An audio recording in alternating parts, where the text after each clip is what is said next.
కీర్తనల గ్రంథం 11వ కీర్తన.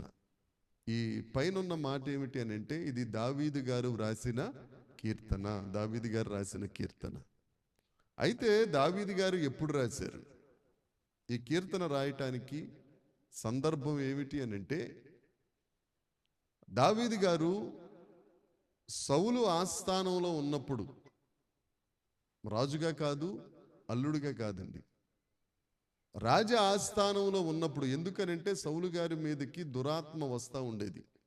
దురాత్మ వచ్చినప్పుడల్లా దావీదు గారు ఆ సింఫనీ, ఆ వాయిద్యమును ఆయన చాతుర్యముగా వాయించుట వలన సౌలులో ఉన్న దురాత్మ పారిపోయేది. అయితే సౌలుకి దావీదు గారు ఉపకారం చేస్తున్నా, అక్కడున్న వారందరిలో కూడా వివేచన కలిగి, సుబుద్ధి కలిగి దావీదు గారు పని చేస్తున్నా కూడా, గొల్యాతును చంపటం వలన, అక్కడున్న ఆడవాళ్ళందరూ ఒక పాట పాడటం వలన సౌలు గారు గుండెల్లో ఒక భయంకరమైన ఆలోచన పడిపోయి ఆయన విషపు కన్ను చూచెను, విషపు కన్ను నిలిపెను అని లేఖనంలో ఉంటుంది. ఆ పక్కనున్న వాళ్ళు కూడా, మన 141వ కీర్తన మనం ధ్యానించుకుంటున్నాం, పోయిన శుక్రవారం కూడా ధ్యానించాం. అక్కడున్న వాళ్ళు కూడా దావీదు గురించి సౌలు గారికి రకరకాల మాటలు చెప్తున్నారు. ఇలాంటి పరిస్థితులలో ఆయన అరణ్యంలోనికి పారిపోయినప్పుడు ఆయన రాసిన కీర్తన ఈ 11వ కీర్తన. అక్కడ 3వ వచనం ఒకసారి చదవండి. పునాదులు పాడైపోగా. పునాదులు పాడైపోవటం అని అంటే, ఆ ఇజ్రాయేలు దేశానికి ఉన్న, అప్పటికి ఇంకా యోధా దేశం ఏర్పాటు అవ్వలేదండి. 12 గోత్రాలు ఒకటే దేశంగా ఉండేది, అది ఇజ్రాయేల్ దేశమే. ఆ ఇజ్రాయేలు దేశానికి ఉన్న నియమ నిబంధనలు, కట్టడలు, ఆజ్ఞలు ఏదైతే పునాదిగా ఉండి, ఆ పునాది మీద ఇజ్రాయేలు దేశము దేవునికి స్వకీయ జనులుగా, దేవునికి ప్రతిష్ఠిత జనంగా, దేవునికి ఇష్టమైన జనముగా, ఎక్కువ మాట్లాడితే దేవుని ప్రజలుగా, వారు ఏ పునాదుల మీద, ఏ ఆజ్ఞల మీద, ఏ కట్టడల మీద వారు కట్టబడ్డారో అవి పాడైపోయినాయి. ఒక మంచివాణ్ణి, ఒక అభిషక్తుణ్ణి అడవుల పాలు చేసేటట్లుగా చేసినాయి. అలాంటి పరిస్థితుల్లో రాసిన కీర్తన ఈ 11వ కీర్తన. 1వ వచనాన్ని ఒకసారి చదువుదామా? 1వ వచనం చదువుదాం. యెహోవా నీ శరణుజొచ్చానయ్యా, పక్షి వలె నీ కొండకి పారిపో. వాళ్ళందరూ నాతో చెబుతున్నారు, ప్రభువా ఎందుకు శరణుజొచ్చాడట దావీదు గారు దేవుని దగ్గరికి? ప్రభువా నువ్వే దిక్కయ్యా, నువ్వే శరణు తండ్రి, నీ పాదాలు పట్టుకుంటున్నాను. వీళ్ళందరూ ఏకమై ఏమని చెప్తున్నారు? పక్షి తన గూటికి వెళ్ళిపోయినట్లుగా, పక్షి తన గూటికి వెళ్ళిపోయినట్లుగా నువ్వు పారిపో అని చెప్తున్నారంటే వీళ్ళందరూ. ఏ పక్షి వెళ్ళిపోయినట్టు వెళ్ళిపోమంటున్నారు? పావురము పారిపోయినట్లుగా నువ్వు పారిపో అని అంటున్నారు వీళ్ళు. పావురు ఎంత దూరం పారిపోద్దండి? పావురు ఎంత దూరం ఎగరగలదు? వీళ్ళ ఉద్దేశం ఏంటి అని అంటే, నువ్వు సౌలు సన్నిధి నుండి, సౌలు రాజప్రాసాదం నుండి, రాజగృహం నుండి నువ్వు పారిపోవటం మొదలు పెడితే, మేమందరం ఉన్నాం కదా, ఏదో రకంగా బాణాలేసి నిన్ను చంపేస్తాం. చంపాలి అని అంటే పక్షిరాజు గ్రద్దయితే దొరకదు, దొరికేది ఏది ఈజీగా? పావురమే. అందుకని వాళ్ళు చెప్పిన మాట, నీవు పక్షిరాజు వలె అనలేదు. అక్కడ ఏమన్నారు? పక్షి వలె, పక్షి వలె నువ్వు వెళ్ళిపో, నీకెందుకు, మేము నిన్ను చంపేస్తాం కదా. వేటగాడు పక్షి కొరకు వల ఒడ్డినట్లుగా వీరు దావీదు కొరకు వల ఒడ్డే మాటలు మాట్లాడుతున్నారు వీరందరూ.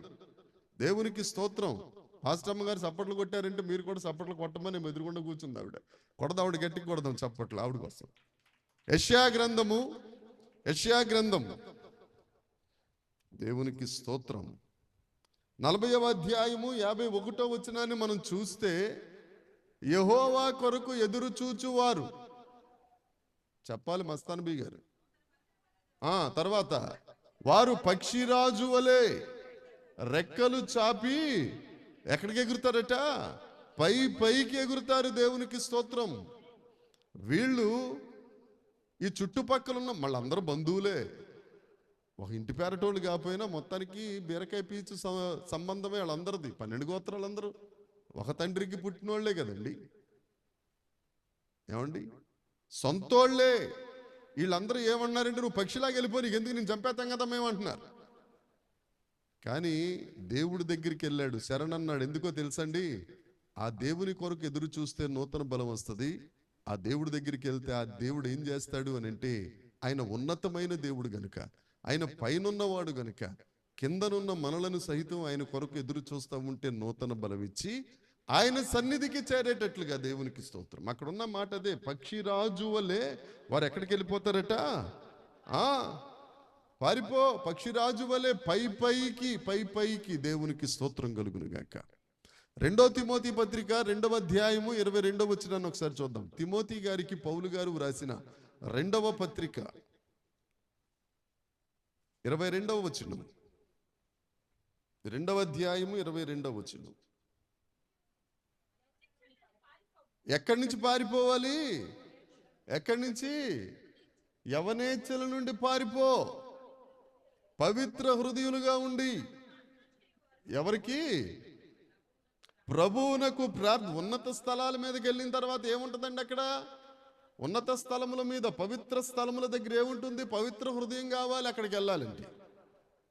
దావీదు గారు, ప్రభువా నీ శరణు వచ్చాను తండ్రి, వాళ్ళు పక్షిలాగా వెళ్ళిపోమంటున్నారు, నీ పరిస్థితి ఏంటి అని అంటే, ఓకే నేను నీకు పక్షిరాజులాగా రెక్కలిస్తాను, నువ్వు ఉన్నత స్థలాలకు వచ్చేయి అని అన్నాడు అని అంటే, ఈయన గారి దగ్గర పవిత్ర హృదయం ఉందనే లెక్క. ఆమెన్. పరిశుద్ధుడైన దేవుడు ఎవరిని కోరుకుంటారండి? పరిశుద్ధుల్నే కోరుకుంటారు. పాపిని పరిశుద్ధులుగా మార్చి, ఒక ద్రోహిని దుష్టుణ్ణి మంచివాడిగా మార్చి, ఆయన రూపంలోనికి మార్చి, ఆయన సువాసన వచ్చిన తర్వాత ఆయన దగ్గరికి తీసుకుంటాడు. ఆయన పక్షిరాజు వలె రెక్కలు జాపుకుని యవనేచ్ఛల నుండి పారిపోయి దేవుడి దగ్గరికి వెళ్ళిపోవాలి మనం. దేవునికి స్తోత్రం కలుగును గాక. యవన ఇచ్ఛల వలన నీ యవ్వనం పాడైపోతుంది, నీ బతుకు పాడైపోతుంది. ఆ దేవుడి దగ్గరికి మనం శరణొచ్చామంటే, సొమ్మసిల్లిన వారికి బలాభివృద్ధి ఇచ్చి దేవుడు ఆయన. అదే 40వ యెషయా గ్రంథంలో 50వ వచనంలో ఉంటుంది. ఏమని? సొమ్మసిల్లిన వారికి బలాభివృద్ధి కలుగజేయువాడు ఆయనే. శక్తిహీనులకు బలాభివృద్ధి ఇచ్చేవాడు ఆయనే. శక్తిహీనుడైపోయాడు ఈయన దావీదు గారు, సొమ్మసిల్లిపోయాడు వాళ్ళందరి వల్ల. పోనీ ఏమన్నా చెడ్డతనం చేశాడా? మంచివాడిగా ఉన్నాడు.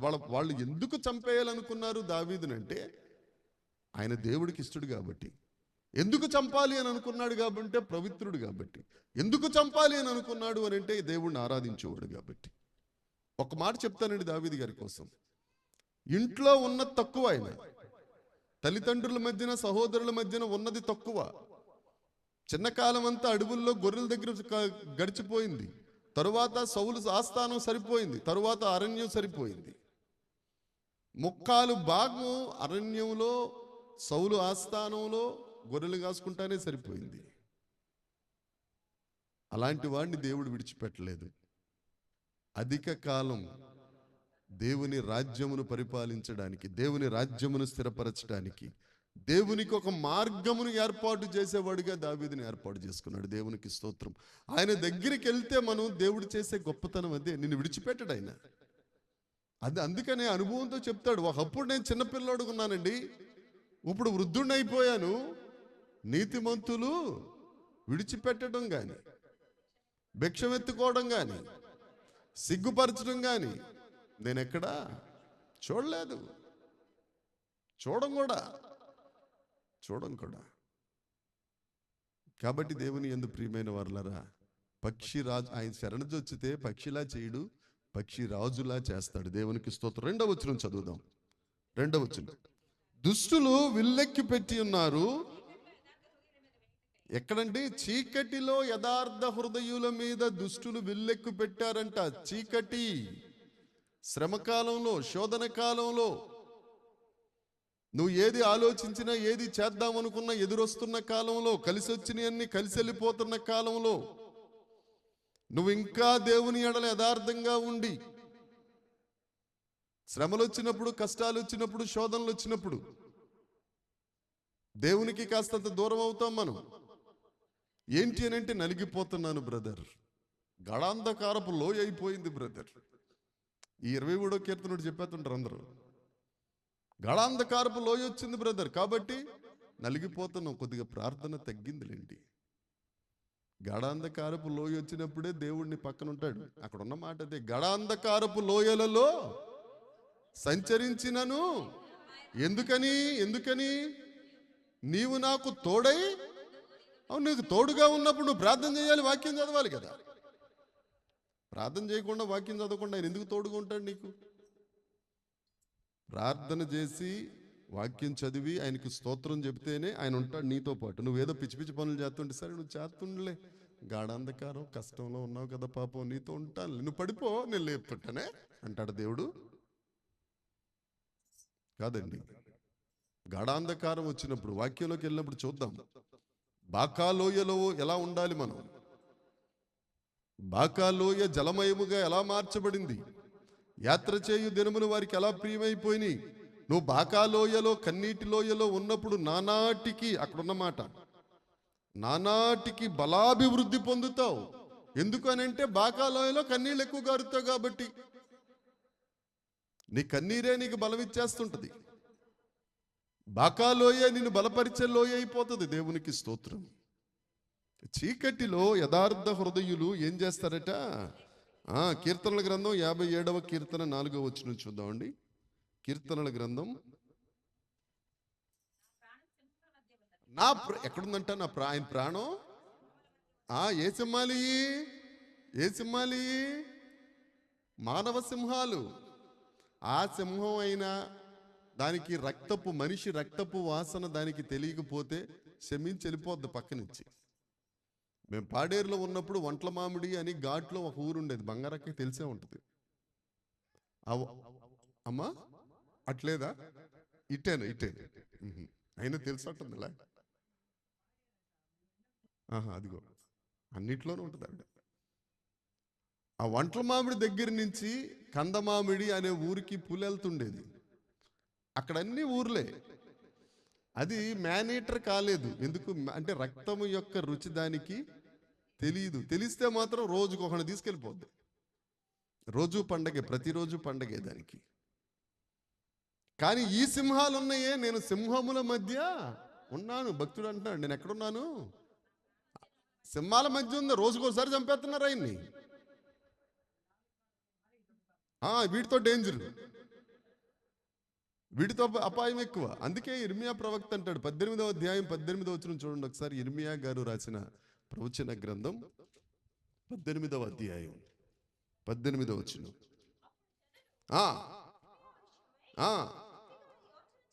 ఎలా చేశారంటండి? తెలివిగా ఆలోచన. ఏం చెడ్డోడైనా కన్నీటి ప్రవక్త ఎవరి కోసం ఏడుస్తున్నాడు? ఆయన కోసం ఏడుస్తున్నాడా? వాళ్ళ కోసం ఏడుస్తున్నాడు, ప్రజల కోసమే. బాబోయ్ తండ్రి, నాయనా కాపాడు ప్రభువా, మా వాళ్ళు ఇలాగ అయిపోతున్నారు తండ్రి, నీ మాటలు పెడచెవిని పెట్టేశారు ప్రభువా. వ్యభిచారం చేయొద్దంటే అదే చేస్తున్నారు తండ్రి, అహంకారం వద్దంటే అదే ఉంది ప్రభువా, తిరుగుబాటు వద్దంటే అదే చేస్తున్నారు తండ్రి, ఏది వద్దన్నావో అదే చేస్తున్నారయ్యా అని వాళ్ళ పక్షాన యోచన చేస్తుంటే వీళ్ళు ఏం చేస్తున్నారంటే తెలివిగా చదవాలి, ఆలోచన చేస్తున్నారు.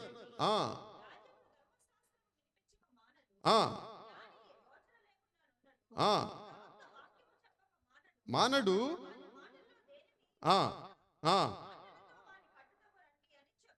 చూసారండి ఎన్ని ఉదాహరణలు చెప్పారో. మాటలతో వాళ్ళు చంపేద్దాం రండి. ఈ సింహాలు ఏం చేస్తాయట? 2 కాళ్ళ సింహాలు. అది కోరలతో పంజాతో చంపేస్తే 4 కాళ్ళ సింహం, ఈ 2 కాళ్ళ సింహం దేంతో చంపేస్తుందట? మాటలతో.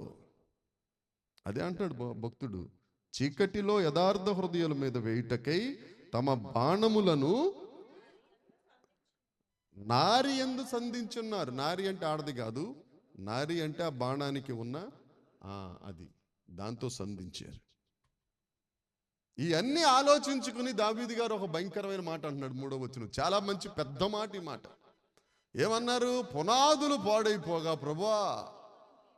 ఏం చేస్తామయ్యా, ఏం చేస్తాం తండ్రి? పునాదులు పాడైపోయినాయి ప్రభువా. యెషయా గ్రంథము 53వ అధ్యాయం 11వ వచనం చూడమ్మా. చూడండి, మేబీ 50 కాదండి, 59 చూడమ్మా. 59:11 చూడు. ఆ, ఆ, ఏంటంట వాళ్ళు చెప్తున్నారు, యుక్తిగా ఆలోచన చేసి మేమందరం మనుషులం కాదురా బాబాయ్, మేమందరం ఏంటంట ఎలుగుబంట్లు వీళ్ళందరూ. బాబోయ్, సింహంతో అన్నా పెట్టుకోవచ్చు కానీ ఎలుగుబంటితో మాత్రం పెట్టుకోకూడదు. ఏమక్క, గోరులతో చంపేద్దది. సింహం ఇంకా చెట్టెక్కాలన్నా సముద్రంలో ఈదాలన్నా కాస్తంత ఆలోచిస్తుంది. ఏం చేద్దాం ఇన్ని ఆలోచిస్తుంది ఈ మధ్యన.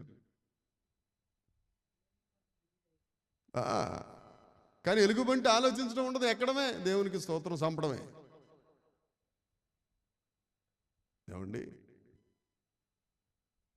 ఎలుగుబంటుల్లాగా చంపేద్దాం అనుకుంటున్నారు. పునాదులు పాడైపోయినాయి అంట. అయ్యి బాబోయ్, పరిచారకురాలు అయిపోయింది. హల్లెలూయా, గాడ్ బ్లెస్ యూ, దేవునికి స్తోత్రం. పునాదులు బాగుపడుతున్నాయి. అమ్మో, పునాదులు పాడైపోగా నీతిమంతులు. సమూయేలు ప్రవక్త ఎంతమందికి తెలుసండి?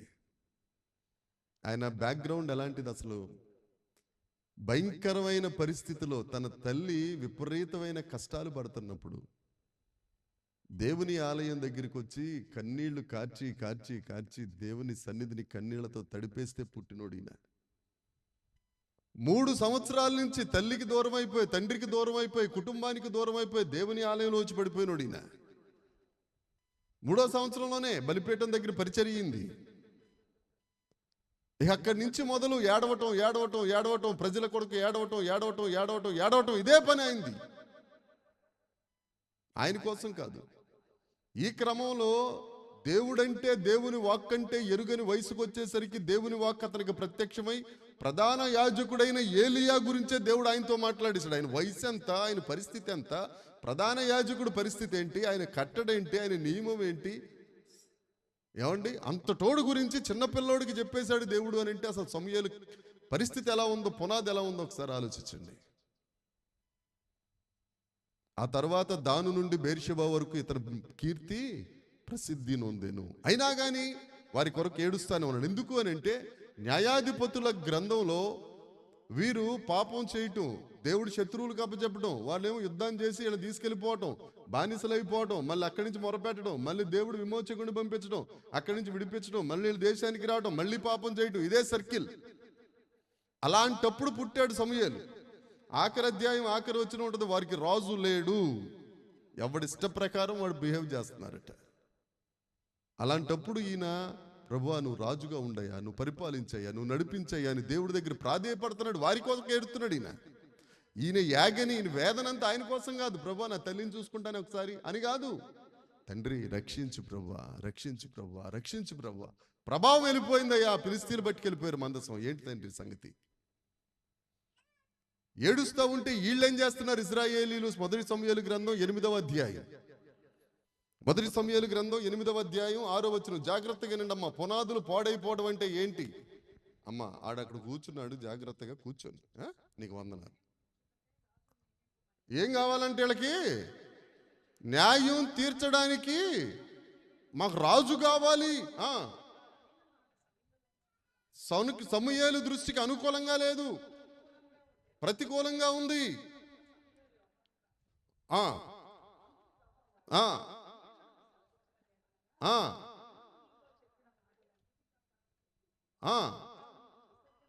నిన్ను విసర్జింపలేదయ్యా, నన్ను విసర్జించారు.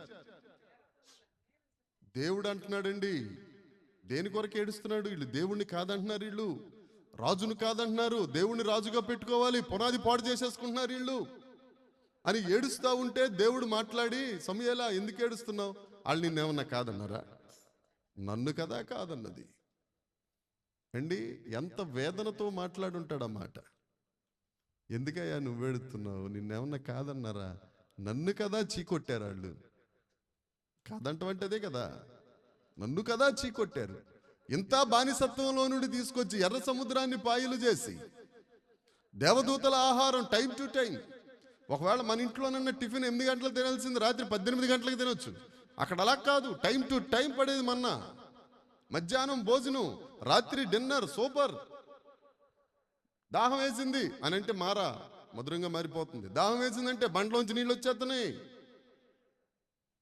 అబ్బాయి ఎంతకాలం ఇది వెజిటేరియన్, కందిపప్పులు అవి తింటాం, కీరకాయలు తింటాం, మాకు నాన్ వెజిటేరియన్ కావాలి అని అంటే పూరేళ్ళు వచ్చేస్తున్నాయి. వాళ్ళట ఎంత భయంకరం అంటే నాకు అర్థం అవదు. ముక్కుల్లో నుంచి కూడా వచ్చేస్తుందంట దరిద్రం.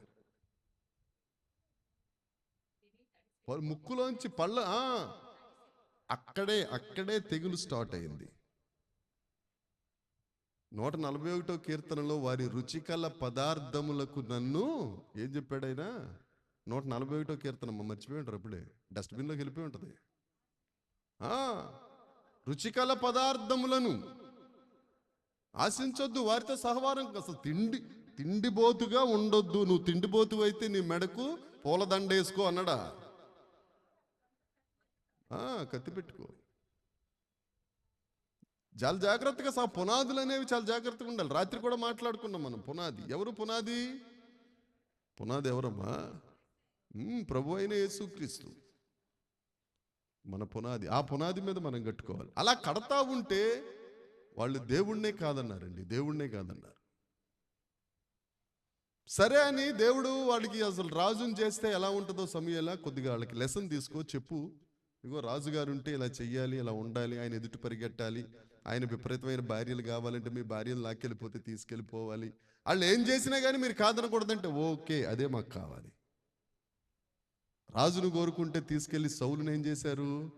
రాజుగా చేశారు కదా. సౌలు ఏం చేశాడు? అవిధేయత చూపించాడు, ఆజ్ఞాతిక్రమం చేశాడు. ఇక సమూయేలు కంట తడి పెట్టకుండా ఉన్న రోజు ఎప్పుడైనా ఉందండి? న్యాయాధిపతుల కాలం నుంచి మూడో సంవత్సరం నుంచి తన తల్లి పుట్టింది మొదలు అలా అక్కగారే కదా పక్కనున్నది. ఏం పేరు ఆవిడ పేరు? అన్నగారు అక్క పేరు ఏం పేరండి? పెనిన్నా గారు అక్కే కదా. అక్కగారు అమ్మో మా చెల్లికి కొడుకు పుట్టేశాడు, మాకందరూ కూతురులే బాబోయ్, మా ఓడు మా ఆయన గారు ఆయన వెనకాల వెళ్ళిపోతాడు అనుకుని రకరకాలుగా మాట్లాడుతూ ఉండేవారు. చిన్నప్పటి నుంచే కష్టాలు ఈయనకి. ఎప్పుడు దాకా? మృతి చెందే వరకు ఏడిపే. ఎందుకో తెలుసా? పునాదులు పాడైపోతున్నాయి ప్రభువా. వాళ్ళేమో నిన్నొద్దన్నారు, ఈ మనిషి ఏమో నీకు అవిధేయత చూపిస్తున్నాడు, దేశం ఏమైపోద్దో తండ్రి, పునాదులు పాడైపోయినాయి. ఇది పాత నిబంధన ప్రవక్త చేసిన పని. కొత్త నిబంధన ప్రవక్త యేసుక్రీస్తు ప్రభు కొలసీ పత్రిక 2వ అధ్యాయంలో ఉంటుంది. ఏంటి? తన్ను తాను మరణమగునంతగా తగ్గించుకున్నాడు. దేవునితో ఉండుట భాగ్యమని ఎంచుకోలేదు. తన సుఖాన్ని, తన గౌరవాన్ని, తన మహిమను, తన ప్రభావాన్ని అంతా విడిచిపెట్టి, మహిమ శరీరము సైతం విడిచిపెట్టి మట్టి శరీరం ధరించుకుని మన మధ్యకొచ్చి 33.5 సంవత్సరాలు మట్టిలో తిరిగి మట్టి వారితో బ్రతికి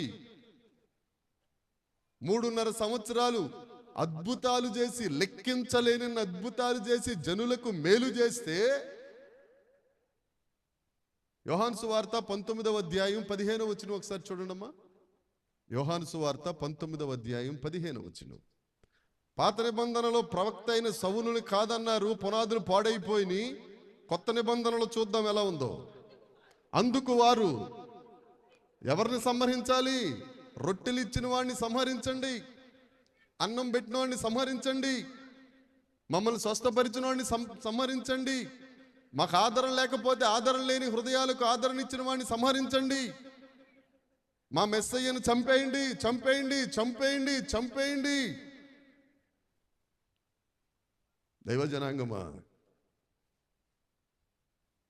పిలాతు భార్య దేవుడు మాట్లాడా? చెప్పరే? ఎప్పుడు? ఎక్కడ?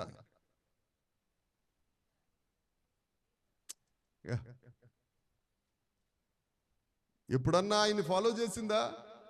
ఒక కల వచ్చింది ఆవిడికి, అంతే. భర్తకి లెటర్ రాసి పంపించింది, బాబు పిలాత, నాయనా, డార్లింగ్. ఆ నీతిమంతుడు జోలికి 33.5 సంవత్సరాలు ఇళ్లపాలెంలోనే ఉన్నాడు ఆయన. తండ్రి చనిపోయిన దగ్గర నుంచి బుధస్కంధముల మీద కుటుంబ భారమును మోస్తున్నవాడే. ఆ రోజు నుంచి రాత్రంతా ఒలీవల కొండ గెత్సెమనే తోటకెళ్ళి ప్రార్థన చేస్తున్నవాడే, అందరి ముందు తిరుగుతున్నవాడే. పాత నిబంధన ప్రవచనములలో గుర్తుగా భూమి మీద జన్మించిన మెస్సయ్యను పిలాతు అడుగుతున్నాడు, ఏం చేయమంటారు వీళ్ళని? బరబ్బాని విడిచిపెట్టినా, ఈయన్ని విడిచిపెట్టినా అని అంటే వారందరూ ముక్తహంఠంతో చెప్పిన మాట, ఇతన్ని చంపేయండి. పునాదులు పాడైపోయినాయి.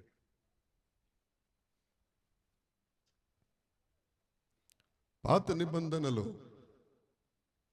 నిబంధనలో అప్పుడు దాకా దేవుడు ఏర్పాటు చేసిన నాయకులు, న్యాయాధిపతులే ఉండేవారు. వీరు కావాలి కావాలి కావాలని కోరుకున్న రాజు వీరిని తప్పుదోర పట్టించాడు. సౌలు కంట తడిపెట్టి కాళ్ళు పట్టుకున్నా. సమూయేలు మరణానికి కారణమయ్యారు కానీ దేవుని మార్గంలోనికి రాలేదు పాత నిబంధన ప్రజలు. కొత్త నిబంధన వారు యేసు ప్రభువునే కాదన్నారు, సొంత జనాంగమే. సిలువేసేయండి, సిలువేసేయండి, సిలువేసేయండి. పునాదులు పాడైపోయినాయి. మనం ప్రశ్నించుకుందాం, నీ పునాది ఎలా ఉంది? పునాది క్రీస్తుగానే ఉన్నాడా? నీ పునాది రాళ్ళు మంచి మనసు, మంచి మనస్సాక్షి, తగ్గింపు, విధేయత, వినయ విధేయతలు, విరిగి నలిగిన హృదయం, క్రీస్తనే సువాసన, ఈ పునాది రాళ్లే ఉన్నాయా? ఆ పునాది క్రీస్తనే పునాది మీద కాక వేరొక పునాది మీద కట్టువాడు నాశన పాత్రుడు కదా, శాపగ్రస్తుడు కదా. క్రీస్తనే పునాది మీద కడితే నువ్వు పరలోకానికి వెళ్తావు, వేరొక పునాది మీద కడితే నరకానికి వెళ్తావు. అక్కడ అగ్ని ఆరదు, పురుగు చావదు కదా. దావీదు అంటాడు, తండ్రి పునాదులు పాడైపోగా నీతిమంతులు ఏం చేస్తారయ్యా అని తన్ను తాను సముదాయించుకొని 4వ వచనంలో అంటున్నాడు. ఏమంటున్నాడు చూడండి, యెహోవా తన పరిశుద్ధ ఆలయములో, ఏమ్మా చదవట్లేదు, యెహోవా తన పరిశుద్ధ ఆలయములో ఉన్నాడు. దేవునికి స్తోత్రం. మన దేవుడు ఉన్న దేవుడు అని దేవుడు కదా. ఆయన ఎక్కడున్నారండి? పరిశుద్ధ ఆలయంలో. పరిశుద్ధ ఆలయం. దయచేసి మీరు తిట్టుకున్న ఒక మాట, ప్రార్థన ప్రారంభించేది ఎప్పుడు, మీరు చేరి వచ్చేది ఎప్పుడు? పరిశుద్ధ ఆలయంలో ఉన్న సృష్టికర్త, సర్వోన్నతుడు, సర్వాధికారి పరమేశ్వరుడు ఇక్కడుంటే నీకోసం ఆయన ఎదురు చూడాలా? వస్తున్నాడు. ఎవరెదురు చూశారో తెలుసా అండి? పరిశుద్ధ లేఖనములలో తప్పిపోయిన కుమారుడు తండ్రి, నా కుమారుడు తప్పిపోయాడే, ఎప్పుడైనా వస్తాడు అని ఆ రోడ్డంకే చూస్తున్నాడు. వారిని చూచి పరిగెట్టుకుంటూ వెళ్ళిపోయాడు. మన తప్పిపోయిన కుమారులమా పునాదులు పాడైపోయినాయా?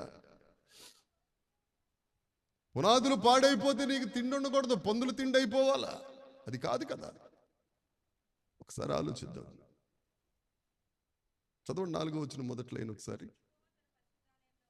దేవుడు ఉన్నాడండి ఇక్కడ.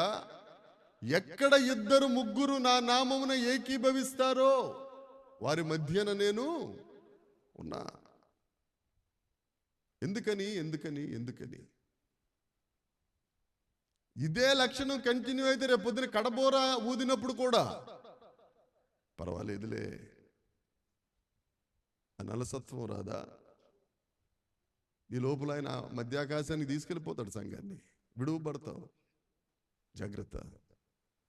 యెహోవా పరిశుద్ధ ఆలయములో ఉన్నాడు ఉన్నాడు. హబక్కూకు గ్రంథం 2వ అధ్యాయం 20వ వచనం. హబక్కూకు గ్రంథం, కొద్దిగా పిల్లలకి పేజీ నెంబర్లు చెప్పడం ఎవరన్నా దిస్తే. హబక్కూకు గ్రంథం 2వ అధ్యాయం 20వ వచనం. అయితే యెహోవా తన పరిశుద్ధ ఆలయంలో ఉన్నారు. ఎక్కడుంటే వస్తే కదా మౌనంగా ఉండేది. వస్తే కదండి గొడవైనా, లేకపోతే ఘోష అయినా, ఇబ్బంది అయినా. రాకపోతే అసలు గొడవే, నిశ్శబ్దమే కదా. శవ మౌనం, శ్మశాన మౌనం. యెహోవా తన పరిశుద్ధ ఆలయంలో ఉన్నారు. లోకమంతా ఏ విధంగా ఉండాలట? ఎందుకంటే సియోనులో మౌనముగా ఉండుటే దేవునికి. కాబట్టి ఇర్మియా గ్రంథము 17వ అధ్యాయం 10వ వచనం చూద్దాం.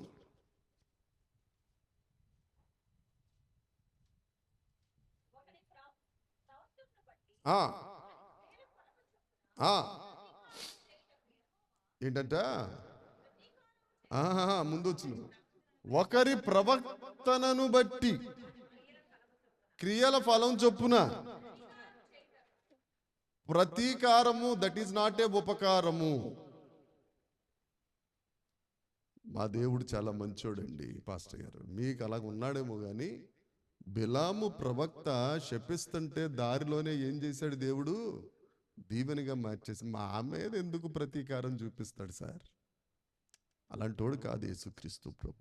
కరెక్టే, నువ్వు క్రీస్తును ప్రేమిస్తున్నావు, క్రీస్తు సిలువను ప్రేమించట్లేదు. పౌలు గారి బాధ అది, దేవుని కృప నా బాధ కూడా అది. క్రీస్తును ప్రేమిస్తున్నారు, క్రీస్తు సిలువను ప్రేమించట్లేదు. క్రీస్తు సిలువను ప్రేమించకపోతే పరలోకం ఏ విధంగా వెళ్ళిపోగలం? జాగ్రత్త. ఆయన పరిశుద్ధాలయంలో ఉన్నారు, యెహోవా సింహాసనమును, చదవండమ్మా,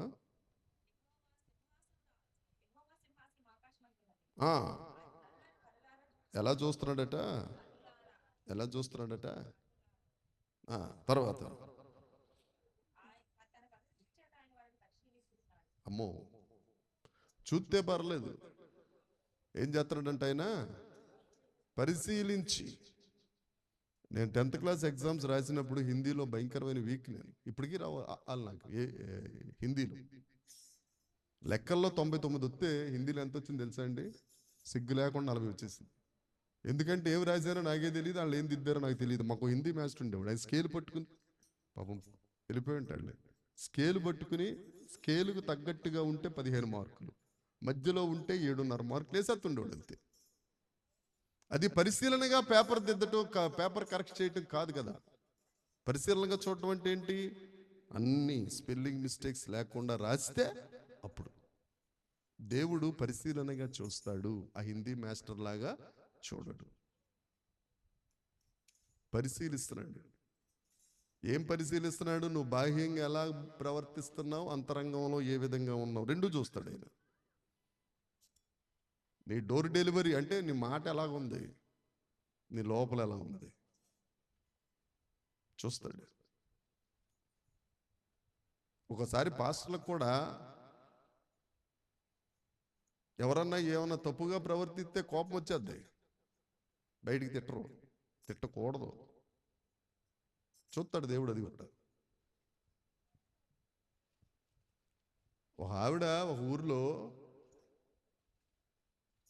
11 అయినా ప్రేయర్కి రావట్లేదట. పాస్టర్ గారు ఇంకొక బ్రాంచ్ చూసుకుని వస్తా, ఏమ్మా ఇంకా ఉన్నావేంటంటే, చర్చి మీద మైకా వినపడలేదు కదా. ఏం వినపడాలి ఈవిడికి? చర్చి మీద మైకా వినపడాలట. ఏమని? బాబు ఆరాధన ప్రారంభిస్తున్నాం, మీ పనులు, మీ అంటులు తోముకోవడం, మీ అన్నం తినడం ఇవన్నీ సరి చేసుకుని అన్నీ మూసేసుకుని జాగ్రత్తగా ముసుగేసుకుని వచ్చి ఇక్కడ పడుకుందరు కానీ రెండో అని పిలవాలి అక్కడి నుంచి. ఇది వరకు పల్లెటూరులో ఉండేది, మీకు ఎవరికైనా తెలుసో తెలీదు. అదిగో అన్నిట్లో ఉంటావు అక్కడ, నువ్వు బంగారం. మైకా వినపడలేదు, మైకా వినపడదు మరి ఇవిడికి. మైకా వినపడలేదని అంటులు తోముకుంటుందంట. మైకా వినపడితే తోమదేమో మరి.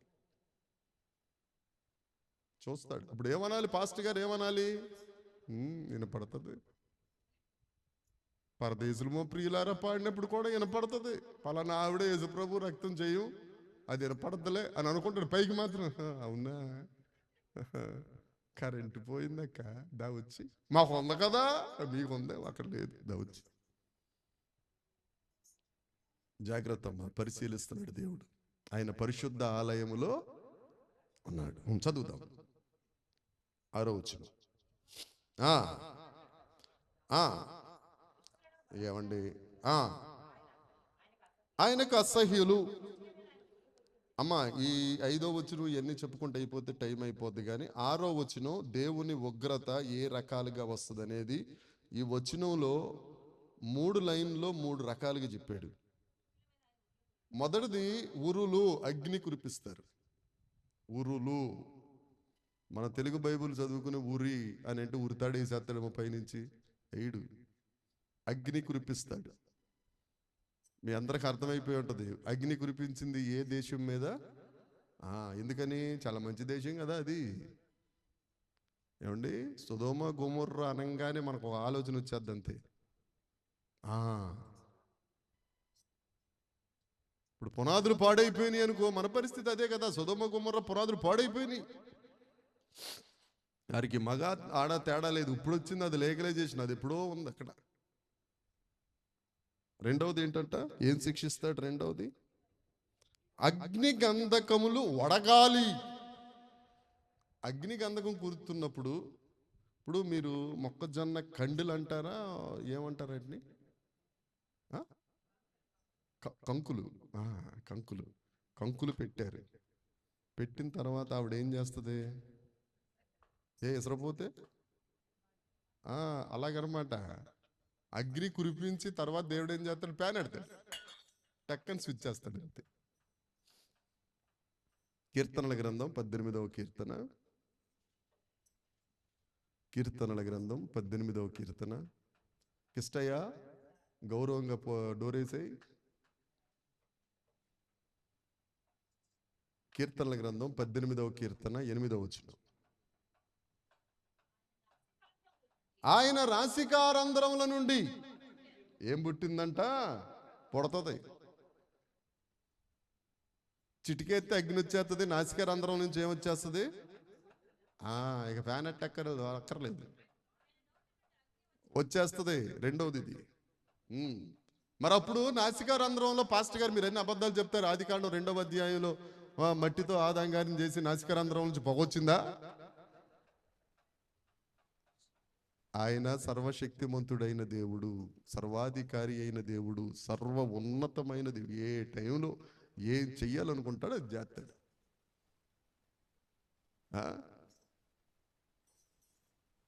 ఇలా బైబుల్లో లేదు అని అంటే, అలాంటి బుద్ధి లేని వాళ్ళందరికీ ఓ ప్రశ్న, వరన్నం తినమని బైబుల్లో ఉందా?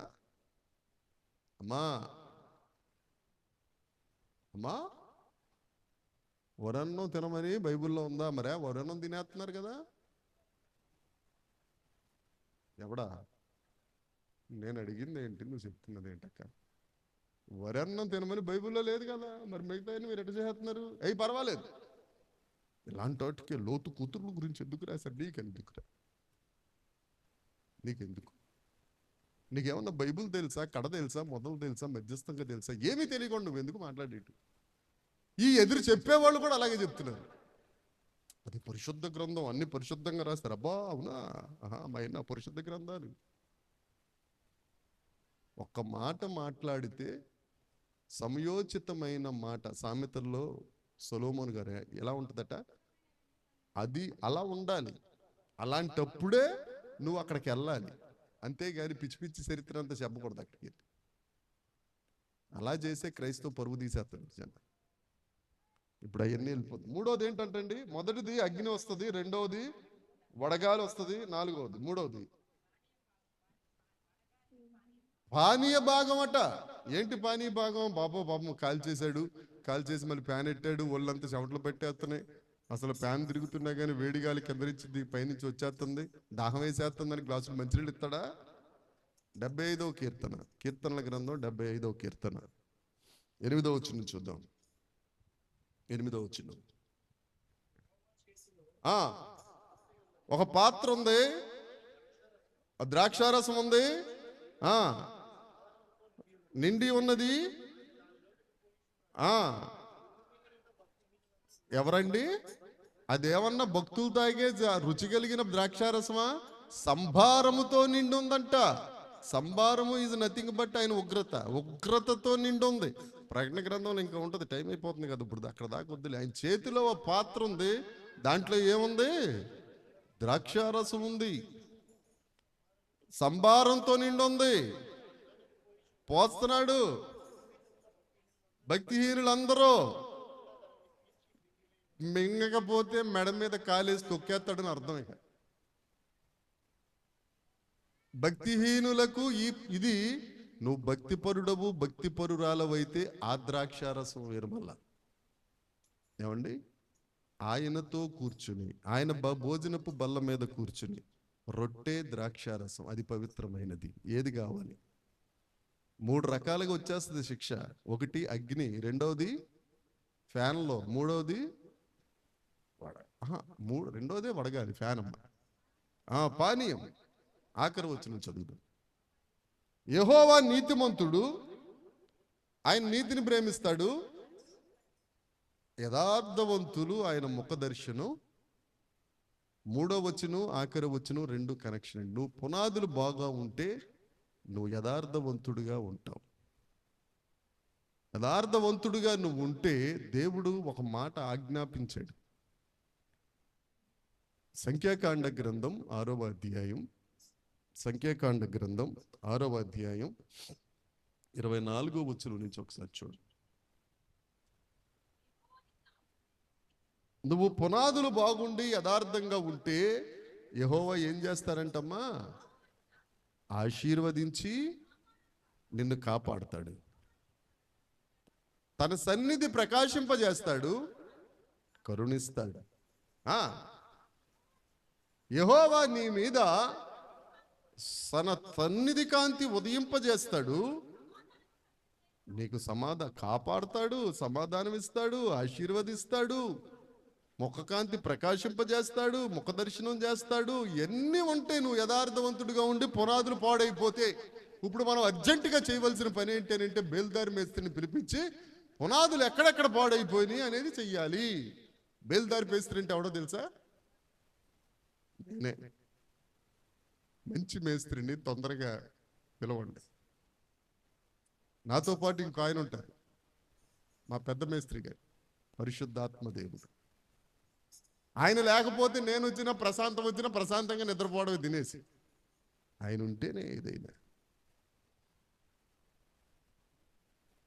ఆ దేవుడు ఆశీర్వదించి, ఆ దేవుడు కాపాడి, ఆ దేవుడు ముఖకాంతి ప్రకాశింపజేసి ఆశీర్వదించి ఎన్ని చేసిన తర్వాత అప్పుడు మనం ఏం పాడతాం తెలుసా?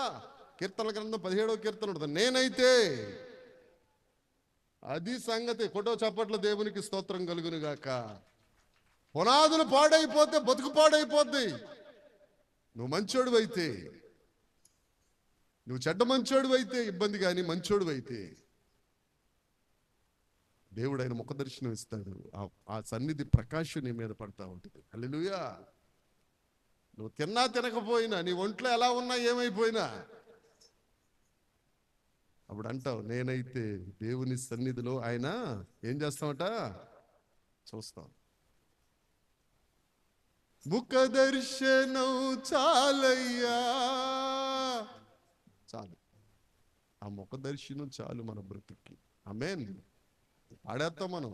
నీ మాట, నీ చూపు,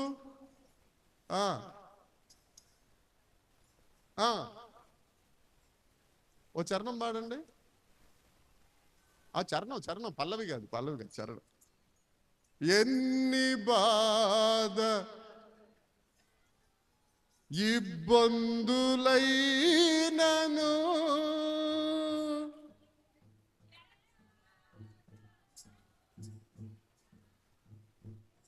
తూర్పు, ఇవన్నీ ఉంటే ప్రభువా నీ మాట చాలయ్యా, నీ చూపు చాలయ్యా, నీ తోడు చాలయ్యా.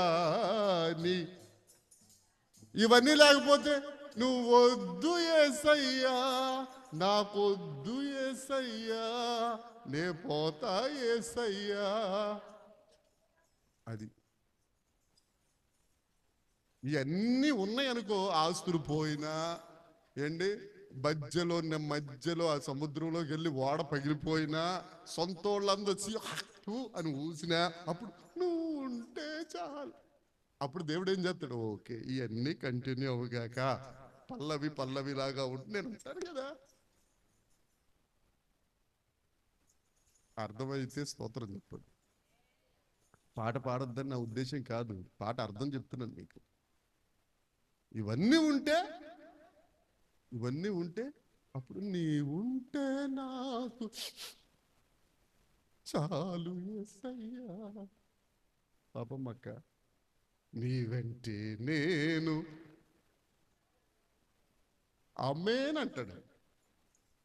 ఆమేన్ అంటే ఆస్తులు పోతా ఉంటాయి, ఆరోగ్యం క్షీణిస్తూ ఉంటాయి, ఏ జరిగితే ఒకదాని తర్వాత ఒకటి రైలు బోగిల్లాగా వచ్చేస్తా ఉంటాయి. నేను ఎంత ఆరాధన చేస్తుంటే నాకు ఇలాగ వచ్చేస్తాడు. నువ్వు పాడే పాట ఏంట్రా, నీ సంగతి ఏంటి, సమాచారం ఏంటి? దేవుడు అందుకు ఆమేన్ అన్నాడు. ఇంకో పాట, నేనేమైనా ప్రభువా నాకేమున్నా ప్రభువా, అప్పుడు ఆమేన్ అంటాడు ఆయన. అప్పుడు ఆమేన్ అంటాడు ఆయన. ఓహో నీకేం లేదా, నేను ఉంటాను కదా. ఆయన ఉంటే అన్నీ అది సంగతి. కాబట్టి మనకేమున్నా కానీ మొదటి ప్లేస్ ఆయనకి కదా. దేవునికి మహిమ కలుగును. ఏం చేస్తారో ఆలోచించండి. పునాదులు మాత్రం పాడైపోకూడదు. ఆమేన్, ఆమేన్. నేను దేవుని సన్నిధిలో సత్యమే మాట్లాడుతున్నానమ్మా, సత్యమే మాట్లాడుతున్నాను. రాత్రి నేను 11వ కీర్తన ధ్యానించాలన్న ప్లాన్ లేదు నాకు. నేను ఎంతసేపు 87వ కీర్తన, ఎందుకంటే 84, 85 కోర కుమారులు రాసినవి వస్తున్నాయి కదా. 87వ కీర్తన ధ్యానిద్దామంటే ఈ కొసరు వచ్చింది. రాత్రి 1:30కి వచ్చి రకరకాలుగా డిస్టర్బ్ చేస్తే మొత్తం మూసి పక్కనెట్టేసి 4 గంటలకు లేచి తీశాను బైబిల్. 5 గంటలకి వీళ్ళు ఏం ప్రార్థన చేస్తున్నారు కూడా నాకు వినపడలేదు. ఆమె చెప్పలేదు కదా మన మీ ప్రార్థనకి. దీంట్లో పునాదులు పాడైపోయిన దగ్గర ఉన్నాను నేను. ప్రభువా ఇలా ఈ లోపల ప్రార్థన అయిపోయి ఇంకోడు ప్రార్థన చేస్తుంది. ఆ తర్వాత 7 గంటలకు ప్రశాంతి గారికి చెప్పాను, దేవుడు కొవ్వు మెదడు ఇచ్చేసాడు. రాత్రి మనం ఏమి ధ్యానించామో దాని రిలేటెడ్ గానే ఇవాళ పునాదులు పాడైపోదు కదా ఏమ్మా. దేవుడు మన మధ్యన ఉన్నారు, హల్లెలూయా. ఆయన పరిశుద్ధ ఆలయంలో ఆయన ఉన్నారు, హల్లెలూయా. జాగ్రత్తగా ఉందాం. బ్రతివులాడుకుంటున్నాను మిమ్మల్ని. ఆయన ఉన్నాడు మన మధ్యన. ఆయన ఉన్న దగ్గర కూడా మనం జాగ్రత్తగా లేకపోతే ఇబ్బంది పడతాం. ఇంకొకటి తెలుసా, దీంట్లో నా స్వార్థం కూడా ఉంది బ్రతివులాడడానికి. రేపొద్దున మీ గురించి ఏమిరా సురేష్ అని దేవుడు నన్ను అడిగితే ఏం చెప్తాను సమాధానం? నేను చెప్పాను ప్రభువా అని చెప్పి ఆయన దగ్గర ఎక్స్ప్లెనేషన్ చెప్పుకుంటే ఊరుకుంటాడు ఆయన? ఏమండి, ఎక్స్ప్లెనేషన్ వింటాడు ఆయన? ఏమని చెప్తారు మీ గురించి? ఇప్పుడు నేను చేసిన తప్పుకి శిక్ష అంటే ఓకే, నేను చెప్పి బతిలాడుకున్న తర్వాత మీరు చేసిన తప్పుకు కూడా నన్నే శిక్షించడానికి మీరు నిలబెడతారా, సిలివేసేస్తారా? నన్ను సిలివేసేస్తానంటే మీ ఇష్టం. ఆ రకంగానైనా మీరు మారు మనసు పొంది ఆ కడబోర ధ్వనికి ఎత్తబడితే నా కోరిక అది. నేను ఎందుకు వందలు నాకు వద్దండి, ఉన్న వీళ్ళు చాలు, మనందరం వెళ్ళిపోవాలంతే. హల్లెలూయా. కుటుంబం ఫంక్షన్ అయితే ఒక డైనింగ్ టేబుల్ దగ్గర కూర్చుని అందరూ భోజనం చేస్తుంటే ఎంత బాగుంటుంది ఏమండి. మరి యేసు ప్రభు దగ్గరికి వెళ్ళాల్సి వచ్చినప్పుడు కొంతమంది ఉండిపోయి కొంతమంది వెళ్ళిపోతే ఏం బాగుంటుంది? ఒక్కసారి ఆలోచించమన్నది. మీ అందరికీ వందనాలు, దేవునికి స్తోత్రాలు. హల్లెలూయా.